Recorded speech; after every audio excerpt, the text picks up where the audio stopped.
चलिए। हेलो। हाँ, तो चलिए साथियों, आज से हम जीएस की क्लास को लेकर आए हुए हैं। और मैं संतोष सोनी आप सभी के बीच प्रस्तुत हुआ हूँ जीएस की क्लास को लेकर, जो डिफरेंट डिफरेंट एग्ज़ाम्स को कवर करती है साथियों। तो आपको ये ध्यान रखना है और थोड़ा सा लगातार रहेंगे, क्योंकि जीएस जो है वो बहुत ज़्यादा थोड़ा सा डिफ़िकल्ट है साथियों, क्योंकि जीएस जो है समुद्र है। और इसमें से आपको डेली जो है आपको पढ़ाई करना होगा और पढ़ाई करते रहना होगा। तो चलिए दोस्तों, आज हम लेकर आए हुए हैं अरेबियन इन्वेजन ओवर इंडिया, यानी कि इंडिया में भारत पर होने वाले अरबी मुस्लिम आक्रमणकारियों के बारे में। और इसमें हम जानेंगे क्या कि किस प्रकार से भारत से जो है वो बहुत सारे अरबी मुसलमान जो है लूट कर सोने चांदी लूट कर लेकर चले गए। और जो इंडिया भारत जो है वो सोने की चिड़िया कहलाता था, वो कैसे धीरे धीरे ये जो है गरीब देश में तब्दील हो गया साथियों। तो चलिए जानने का प्रयास करते हैं क्या है। देखिए यहाँ पे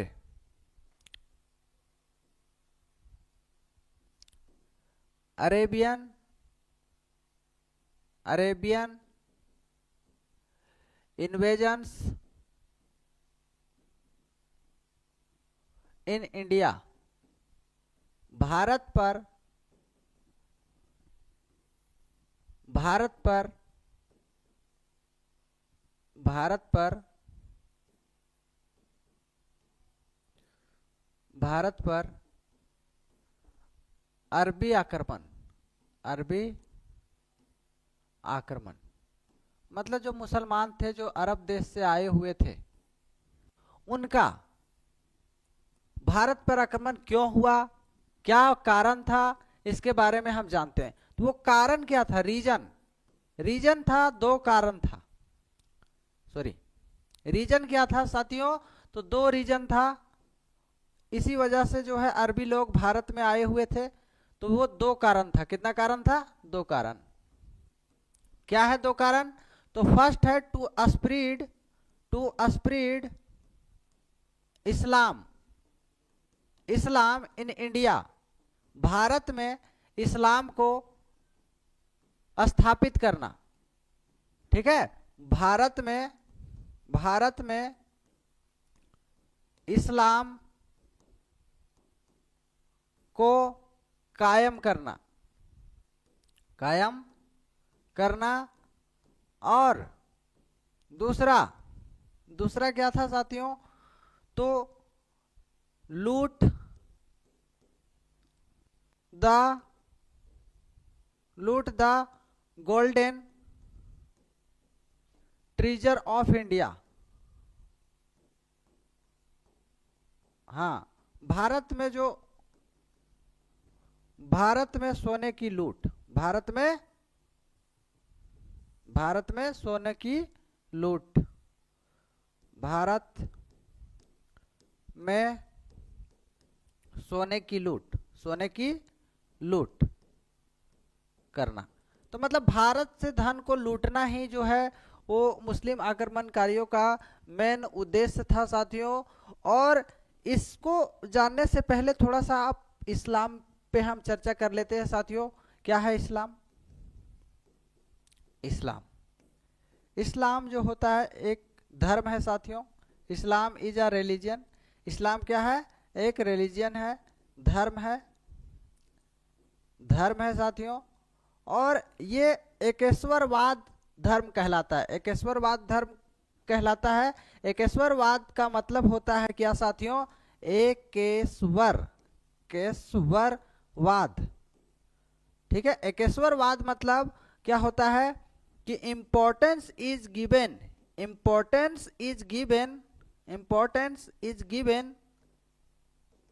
ओनली वन गॉड। मतलब जो एकेश्वरवाद का जो धर्म होता है साथियों, तो इसमें से क्या होता है कि जो भगवान होता है वो एक ही भगवान को मानते हैं और उन्हीं को सुपीरियर मानते हैं। ये मानते हैं कि he is superior, he is superior, यही सर्वोत्तम है। इसके अलावा कोई इबादत करने के लायक नहीं है। इसके अलावा मतलब हमारी जो मतलब गॉड है, उस गॉड के अलावा यहाँ पे कोई इबादत करने के लायक नहीं है। ठीक है साथियों, तो देखिए क्या है, आगे चलते हैं।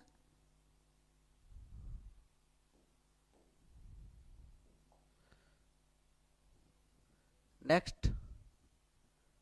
ठीक है साथियों, देखिए यहां पे अब क्या कहता है कि ये सुपीरियर है। अब देखिए इस्लाम जो है साथियों, इस्लाम जो है होता है, इस्लाम धर्म, उनके फाउंडर जो है, फाउंडर, फाउंडर मतलब होता है संस्थापक, संस्थापक मतलब किन्होंने इसको सबसे पहले इंट्रोड्यूस किया इस धर्म को, तो हजरत मोहम्मद साहब ने। किसने? हजरत मोहम्मद साहब ने। किसने? हजरत मोहम्मद, हजरत मोहम्मद साहब ने, हजरत मोहम्मद साहब ने किया। ठीक है साथियों, हजरत मोहम्मद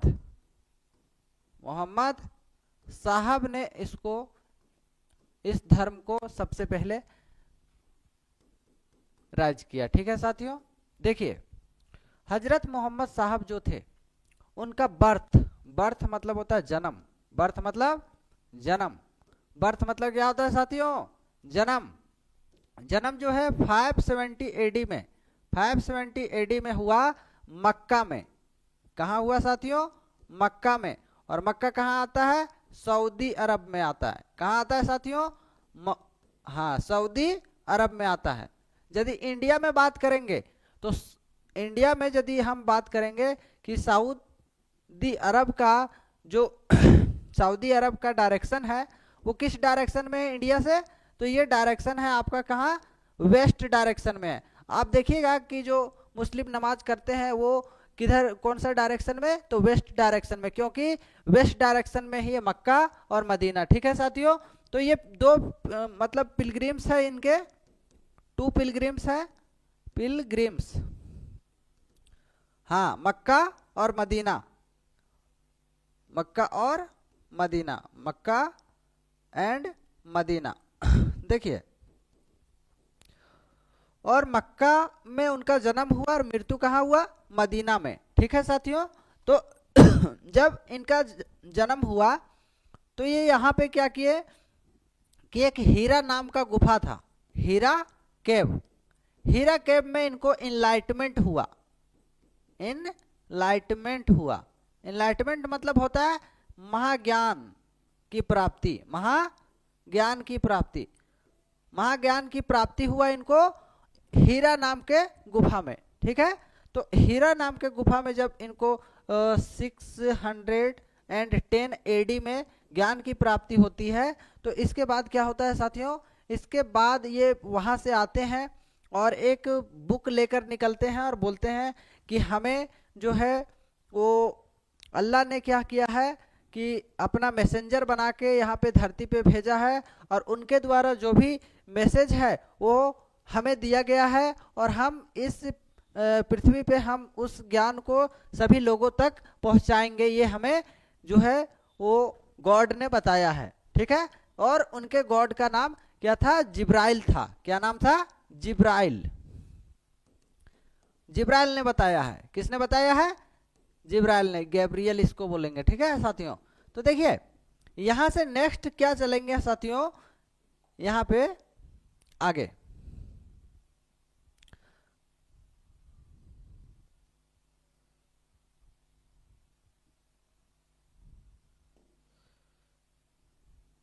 ठीक है साथियों, आगे देखिए। हाँ, देयर आर, यहां पे देखिए, there are 5, there are 5 pillars to follow Islam. Islam को फॉलो करने का, इस्लाम को फॉलो करने का 5 स्तंभ है। कितना स्तंभ है साथियों? 5 स्तंभ है। स्तंभ है। तो इसका कारण क्या है? कारण यह है साथियों कि कैसे हम मानेंगे कि कोई आदमी सच्चा मुसलमान है या नहीं है। तो इसके लिए हम क्या करेंगे कि सबसे पहले क्या देखेंगे कि वो कलमा पर बिलीव करेगा। कलमा, कलमा, ठीक है। तो इसको बोलेंगे बिलीव इन कलमा।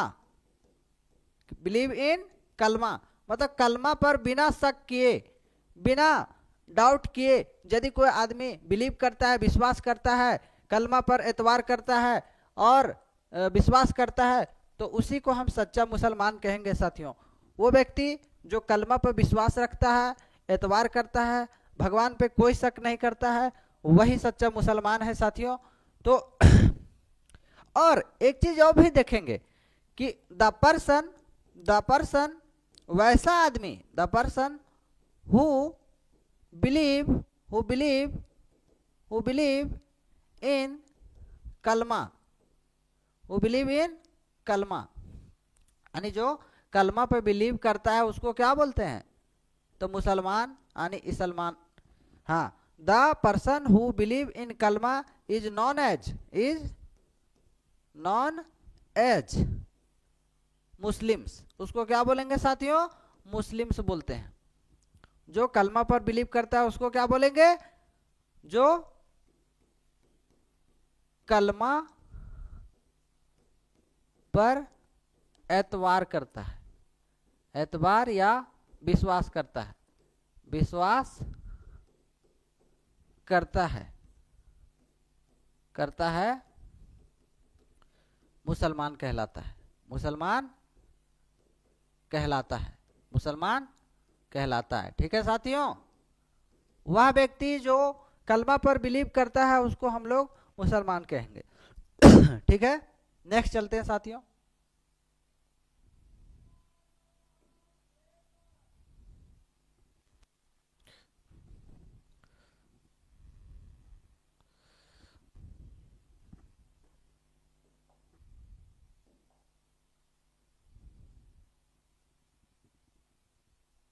दूसरा क्या है साथियों? दूसरा बात क्या था? तो दूसरा ये बात था कि यदि हम बात करें, हाँ, जो व्यक्ति 5 टाइम्स नमाज पढ़ेगा, 5 टाइम्स नमाज अदा करेगा, 5 बार नमाज, 5 बार नमाज, जो व्यक्ति 5 बार नमाज पढ़ेगा एक दिन में वही सच्चा मुसलमान है। मतलब जब एक तो हम ये जानेंगे ये बात कि अल्लाह और खुदा, ठीक है, ये पर्शियन भाषा का शब्द है, ये पर्शियन भाषा का शब्द है। पर्शियन मतलब होता है यूनानी, ठीक है। और ये अल्लाह जो है अरबी भाषा है, अरबी लैंग्वेज है साथियों। अरबी भाषा में हम क्या बोलते हैं? अल्लाह बोलते हैं। और पर्शियन लैंग्वेज में क्या बोलते हैं? खुदा बोलते हैं। ठीक है साथियों, क्या बोलते हैं? अल्लाह और खुदा। अब देखिए दूसरा है कि 5 बार नमाज पढ़ेगा जो व्यक्ति, यदि अरबी भाषा में कॉल होता है, ठीक है, मस्जिद से, तो वो 5 बार नमाज पढ़ता है, नमाज अदा करता है, वही सच्चा मुसलमान है। ठीक है साथियों, और ये किस डायरेक्शन में माउथ रहता है? तो आपका वेस्ट डायरेक्शन में, क्योंकि सऊदी अरबिया जो है वो इधर है, तो वेस्ट डायरेक्शन में। तीसरा, हज जीवन में एक बार हज पे जाएगा, यदि पॉसिबल हुआ, यदि वो कैपेबल हुआ तो जीवन में एक बार हज पे जाएगा। और वो हज क्या होता है साथियों? तो वो हज होता है journey of Mecca to Medina, journey of Mecca and Medina. Mecca और मदीना का जर्नी ही क्या कहलाता है साथियों?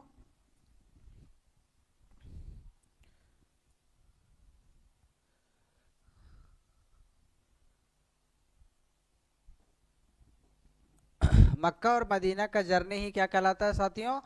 तो हज कहलाता है। और इसमें से एक इस्लामिक कैलेंडर शुरू हुआ, इस्लामिक कैलेंडर शुरू हुआ साथियों, इस्लामिक कैलेंडर शुरू हुआ जिसको हिजरी संवत बोलते हैं, हिजरी संवत बोलते हैं, हिजरी संवत, हिजरी संवत बोलेंगे, हिजरी संवत, सॉरी, हिजरी संवत बोलेंगे, संवत, हिजरी संवत, हिजरी संवत, संवत। और मक्का से लेकर मदीना, मक्का से लेकर मक्का टू मदीना, मक्का से मदीना तक का जो यात्रा था, उन मतलब मक्का से चले गए कहाँ पे? मदीना। इसी को हिजरी, हिजारत बोला जाता है, हिजारत, क्या बोला जाता है? हिजारत, हिजारत, ठीक है। इनके पिताजी कौन थे? पिता हजरत मोहम्मद साहब के पिता कौन थे? तो यहाँ पे अब्दुल्ला, कौन थे? अब्दुल्ला, अब्दुल्ला थे इनके पिता, अब्दुल्ला। और इनकी माता का नाम अमीना था, क्या नाम था? अमीना, ठीक है, क्या नाम था? अमीना। और ये हो गया। देखिए साथियों आगे चलते हैं।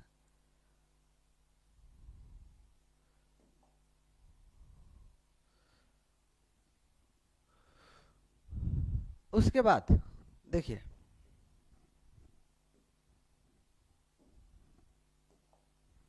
अमीना और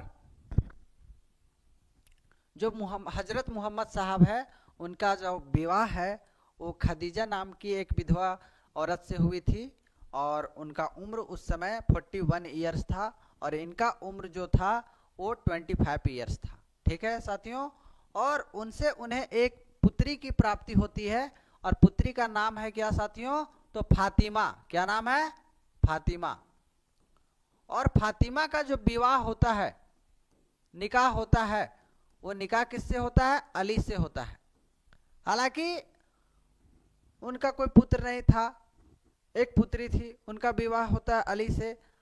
उस समय बोला जाता है कि 15 से 20% मुसलमान, 15 से 20% मुसलमान ये चाहते थे कि बाय हार्ट फॉलोवर है ये अली के, अली जो है वो मोहम्मद साहब के दामाद है, तो ये उनको अपना उत्तराधिकारी बना दिया जाए। तो उत्तराधिकारी मानते थे वो 15 से 20% मुसलमान जो अली को, वही सिया मुसलमान कहलाए, सिया मुस्लिम कहलाए, सिया मुस्लिम्स कहलाए, ठीक है साथियों। और बाकी जो 80 से 85% मुसलमान थे, 80 से 85% मुसलमान थे, वो सुन्नी मुसलमान थे। क्या थे? सुन्नी मुस्लिम, सुन्नी मुस्लिम। और सुन्नी मुस्लिम जो थे वो किसको मानते थे? तो ये अबू बकर को मानते थे, अबू बकर को मानते थे, अबू बकर। बहुत सारे लोग जो है, लेकिन पहला जो खलीफा बने, 4 खलीफा हुए। पहला, चौथे नंबर के खलीफा अली हुए, पहले नंबर के खलीफा अबू बकर हुए, अबू बकर। और दूसरे नंबर के खलीफा जो है वो आपके हुए उमर। और तीसरे नंबर उमर हो गया, अबू बकर, अबू बकर, अबू बकर दूसरे नंबर के खलीफा हुए। और तीसरे नंबर के उमर, सॉरी, पहले नंबर के खलीफा हुए अबू बकर, दूसरे नंबर के उमर और तीसरे नंबर के उस्मान। क्या हुए? उस्मान, उसामान, उस्मान। और चौथे नंबर के गुरु हो गए कौन? मतलब अली जो है चौथे नंबर के खलीफा हुए, जो हजरत मोहम्मद साहब के जो टीचिंग्स को मानते थे वही खलीफा कहलाते थे। इस्लाम में क्या कहलाते थे? खलीफा कहलाते थे। मतलब उनका जो भी जो टीचिंग्स है उसको आगे एक्सपेंड कैसे करना है, वो लोगों तक कैसे पहुंचाना है, इस्लाम को कैसे आगे लेकर जाना है, वो खलीफाओं के हाथ में था। ठीक है, ठीक है साथियों। तो आगे क्लास में हम और जानने का कोशिश करेंगे और नेक्स्ट क्लास जो है वो नेक्स्ट सेशन में होगा। आगे भी अभी क्लास चलेगी, तो हम अपना क्लास यहीं पर एंड करते हैं, बाकी हम नेक्स्ट क्लास में देखेंगे। ठीक है साथियों।